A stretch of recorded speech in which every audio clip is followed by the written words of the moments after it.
Do you feel born out of time? Does all the world seem behind you? You must be ginger.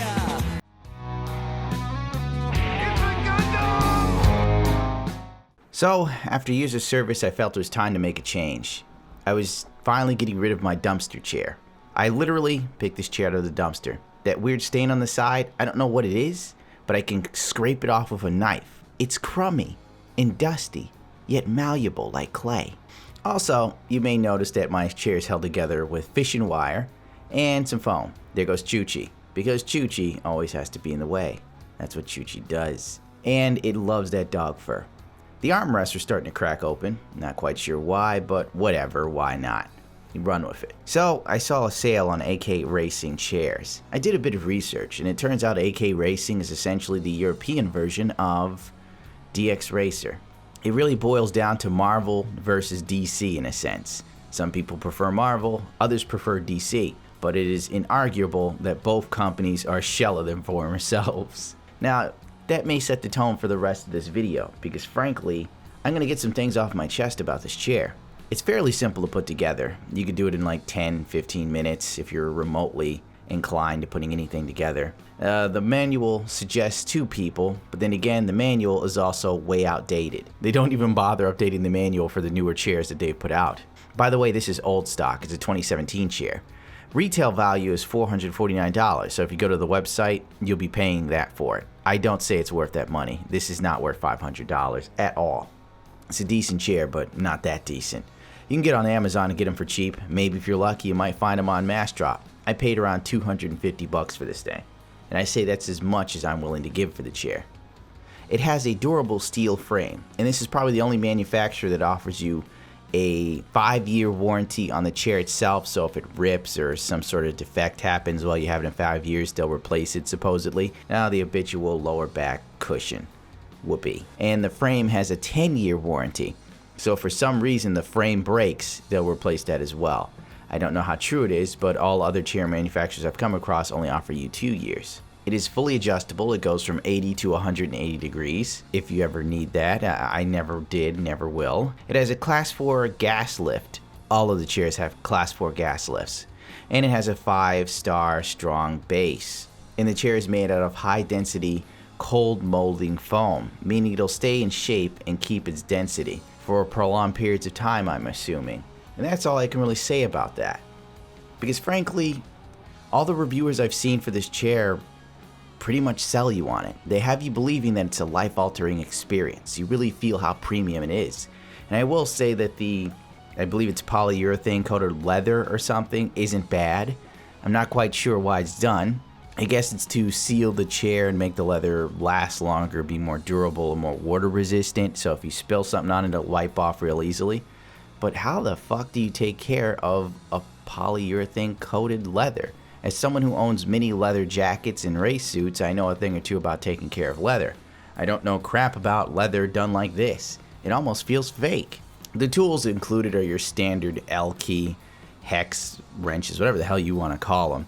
You know, if you work on vehicles, you probably already have your own sort of key set. I prefer T-handles personally. And that's about that in the bag. I found the box to be destroyed, really. I'm surprised I didn't lose any parts in the shipping, thank God. Overall, the whole thing kind of like, honest to God, it makes you feel like, And maybe I feel towards it because I did a lot of research here. And I found out that most of these gaming chairs are all made by the same 2 Chinese OEM manufacturers. Yeah. At this point, you're really paying for branding with most of these chairs. There are tiers, and you're better off paying a little bit more. Like, don't buy the super low-end $180 chairs. You know, you want to get something a little better. But overall, it's really down to what your brand loyalty is. I found that Cougar has the same exact chair as the new Corsair T1 gaming chair, but the price difference is staggering. And also, the same quality control issues that would plague the lesser-known Cougar chairs also plague the more expensive Corsair chairs. The case is the same here with this. It's kind of hit or miss in some instances, but most people will have a decent experience, and if you don't know that these chairs are all made by the same 2 OEMs, you might just sit there and think, this is fucking extremely great. Whereas I'm kind of like, okay, It's all pretty much the same thing. So I shouldn't expect too much. If you sat in one premium gaming chair, you've probably sat in them all. I also find that there's some weird design flaws. Like the chair sticks out really wide on one end, but not so much on the other. Even after I adjusted the armrests, I still had some gap between the chair and the armrest, an insane wiggle on the right side. This might drive someone bloody insane. Whereas to me, it's slightly noticeable, but I don't care. It's just like another design flaw. It's kind of like, whatever. Just be grateful you got all your parts and it didn't break immediately. Also, the tilting function isn't that impressive. You know, I haven't really gotten it to tilt back correctly unless I'm in a full 180 degrees. And tilting forward is a no-no. Do not tilt forward in this chair. Do not try to pick up something off the floor while sitting in this chair. If you put all your weight on the front of this chair, it will flip over on you like a motorcycle high siding, depending on your weight, your dexterity. And if your dexterity is like 0, you're gonna be eating pavement or the side of your desk. You have been warned by Gundam. Overall, my consensus is this. It's not a bad chair. It's not a life-altering chair. It's a chair. My office chair almost feels slightly more comfortable in the cushion area. Maybe it's because I haven't broken this one in. Time will tell. But for the time being, overall it's stylish. In some instances, it can be better for your back and less pain on my knees for sitting in it for a long period of time. But overall, I don't feel it's worth $500. And I don't think anyone else will tell you that. Maybe I'm being too negative, maybe I'm being overly critical. But if you pay a premium price for anything, it should be premium. And granted, I paid about half price or less for it.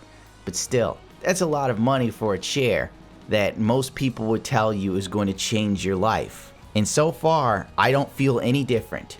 Other than I'm not 100% sure how the fuck this lower back pillow is supposed to work. Is it supposed to be in my spine and I lean back like this? Also, the headrest pillow, it's nothing to write home about because I don't know if it's supposed to go in the back of your head or in your neck area and you lean back into it. I think it's got to go on like your lower neck so you lean your head back. But who the hell games and sits that far back in the chair? Especially if you're playing, you know, a first-person shooter really competitively. I decided to be a bit more fair to the chair and just talk about the things I actually like about it. First of all, the build quality does seem decent, even though the instructions are way off and the screws don't match what the instructions tell you. The embroidery seems acceptable, adding an extra level of professionalism. Maybe a non-branded chair comes off as cheap. The armrests are hard yet firm, which is the oddest way to explain it. There's a slight bit of give, almost as if there's some sort of gel in there maybe.